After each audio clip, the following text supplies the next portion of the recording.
মা বাবারা ছেলে মেয়েদের মধ্যে কার কোন যোগ্যতা তাকে ওইভাবে কাজে লাগাতে হবে। সবার এ প্লাস পাওয়ার কোনো দরকার নাই। আমাদের দেশে একটা টেন্ডেন্সি আছে, পরীক্ষায় এ প্লাস না পাইলে কই তুই কি করলি, পাশের বাড়ির ছেলে এ প্লাস পাইছে, যা ওর পা ধোয়া পানি খা।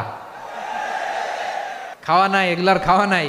ওরে আল্লাহ এ প্লাস পাওয়ার জন্য বানাইছে, আর আপনার ছেলেকে এই এ প্লাস গুলারে নিয়ন্ত্রণ করার জন্য আল্লাহ বানাইছে। ওকে দিয়ে আল্লাহ কি করবে আপনি জানেনই না। একটা এ প্লাস, একটা এ গ্রেড একটা মানুষের জীবনকে ঠিক করে দিতে পারে না। আপনার ছেলেকে আল্লাহ অন্যদিকে যোগ্যতা দিয়েছে, ওদের মনোবল ভাঙবেন না, খবরদার।